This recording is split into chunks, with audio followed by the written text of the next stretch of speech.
Looking for your daily fix of sports talk without having to pay for it? GSMC Sports Network is available on YouTube. Just search GSMC Sports Network. Get your fix of daily sports talk shows on YouTube, absolutely free. NFL, college football, NBA, MLB, MMA, UFC, fantasy football, and so much more.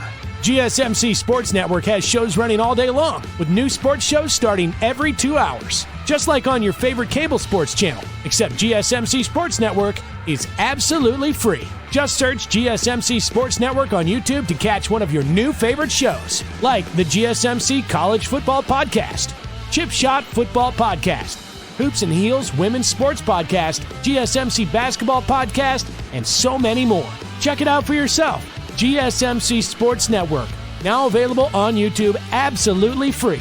Search GSMC Sports Network on YouTube right now.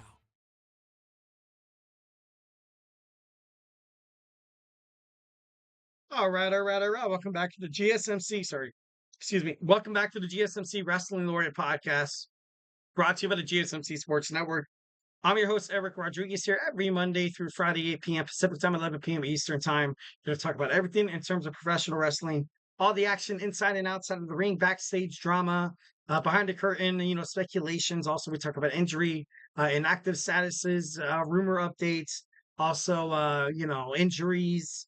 We all from promotions like WWE, the AEW, Ring of Honor, TNA, the MLW, the GCW, also the NWA. If it makes professional wrestling news, headlines, we talk about it here on the GSMC Wrestling Laureate podcast. So let's go ahead and, talk about what we talked about here on this show.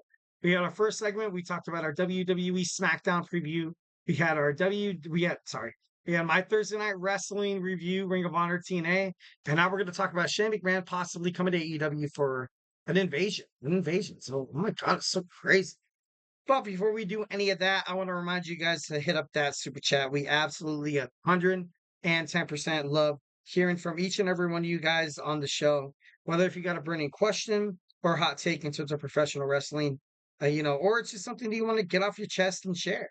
We at the GSMCpodcast.net or, at the GSMC Sports Network, we are absolutely all ears. The show is all about keeping the conversation lively and making sure your voice is part of the mix. So don't be shy and drop those thoughts and chats inside the mix. Also, we really want to make sure your comment and question gets read on air, guys, and make sure it gets noticed. Why not use that super chat? Just hit that $ below the super chat box, send in the message, and it's guaranteed that your question, comment, or concern will be featured on the show. Plus, it's a great way to keep the lights on and bring you even more awesome wrestling content. Well, in other cases, like sports content, coming your way. So we are absolutely 1,010% super grateful for each and every one of you guys who tune in daily. Your support makes all the difference. So let's keep the conversation going. Keep up those super chats because you guys are super awesome. Hit up those super stickers. Also, together we will make sure this show is bigger, better, and stronger than ever. And once again, if the super chat thing is not your thing, we are still at the GSMCpodcast.net.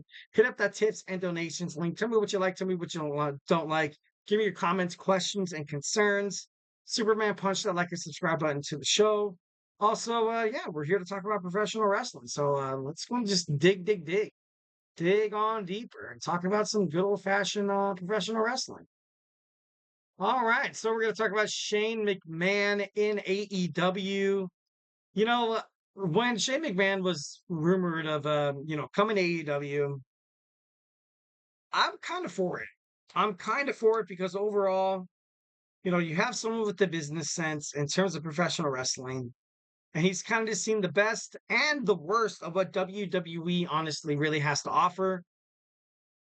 Why not use this guy to kind of get you something positive? He was turned away from WWE because he wanted to be a wrestler. Yeah, I get it. Not a lot of people want to, sign like a 40-plus-year-old guy to wrestling content and stuff like that. But overall, Shane McMahon is a huge reason why WWE is the reason why it is right now. And a lot of people were like, "Oh, Eric, what are you talking about, dude? What are you talking about?" When Vince McMahon was going through his stuff every single time, and I don't want to keep, reiterating the fact that, there's allegations against, Grant. with the sexual trafficking, and it's just not good. And Shane McMahon has done such a good job of kind of staying clear of that. Kind of like, whenever you watch Game of Thrones or basically anything in terms of a monarchy, hierarchy, when, a lot of people are like thinking, they're like, you know what, the prince is not like the king, and then, that's why they kind of denounce their name. They're like, you know what, I honestly don't want to be the leader of WWE after everything that has happened between my father. And now you kind of have your brother-in-law running it.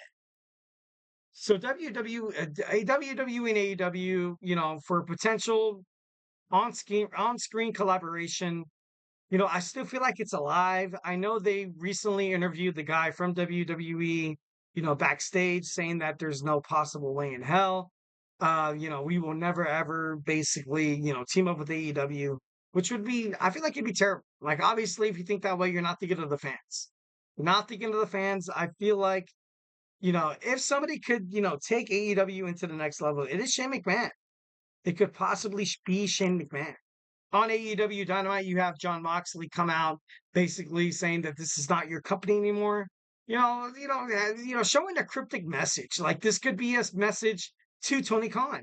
This could be a message to the EVPs, Matthew Nicholas Jackson, who's been running AEW ever since they kind of had that, the creators clause or whatever the hell you want to call it. But overall, if you want somebody to finally have this collaboration between WWE and AEW, Shane McMahon is probably the best bet. He could talk to his brother-in-law, Triple H Paul Levesque, and it's very much possible. It could be so much possible. And that's something that wrestling fans, including myself, are looking forward to. Imagine John Moxley coming in with 3 WWE talents would be so crazy. Would be so crazy. But Shane McMahon, he's a businessman. He knows exactly what he wants to do. I feel like right now he kind of has one foot in the door in terms of professional wrestling, or one foot out, knowing that, you know what, I feel like if I'm part of any wrestling promotion, they're going to use my name to put up tabloids, and it's just going to get nasty.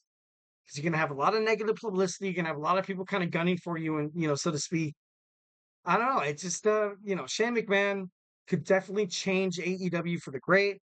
Tony Khan needs somebody kind of like that at this point. Tony Khan has been kind of, he played with the idea of the elites and Matthew and Nicholas Jackson becoming like these new guys that's going to invade AEW and take over. Yay, it's so cool, so badass. But it didn't work. It did not work 1,010%. The fans hate it. Me as an AEW fan, I hate it. Okada could be doing a lot better. Jack Perry, not really, kind of dabbling himself in terms of what the elite has planned. So right now you kind of have Matthew and Nicholas Jackson, the AEW World Tag Team Champions, kind of on their own. So I feel like overall it'd be perfect for these superstars to kind of phase out. It's time for someone to kind of step up and be like, you know what, you guys, you know what, Matthew and Nicholas Jackson, you guys couldn't do what it takes to be like, those next guys, to be a reason why, people show extra cameras and they take extra pictures on our events. It's not black or white, obviously. There are some gray areas that I feel like the Young Bucks have, but I don't know. I'm just ashamed to call myself a Young Bucks fan, and I love the Young Bucks. But overall, with Shane McMahon coming to AEW, the reason why Tony Khan took the meeting to begin with is because, why not? Why not have somebody who's been within the professional wrestling industry for decades, supporting his, goofus of a father? He was able to kind of go out there, kind of create his own thing. Shane McMahon has done such a great idea of kind of like, backing off, be like, look, like, I'm good. Like, I'm good. Like, hey, Shane, you want to take over WWE? He's like, no, man, I'm good. I'm good. I got my family. I got my own, personal, financial endeavors. But the best thing, absolutely, 1,010% for Shane McMahon and AEW, they need to sign him. They need to sign Shane McMahon. And I was kind of going through this with, ever since you saw Ricochet debut, Will Ospreay, Mercedes Moné. I feel like right now AEW is 1 or 2 stars away from being an absolute wrestling juggernaut. And if you can get, honestly, if you can get Shane McMahon at a decent price, why not try it? Why not try it? I feel like it'd be overall beneficial for a lot of what AEW has to offer. So yeah. All right, guys. All right. Do not go anywhere. We're going to jump on into our fourth segment. We're going to talk about WWE Bash at Berlin predictions. So grab your favorite snack, grab your favorite ice cold beverage, and join me in about like 20 seconds.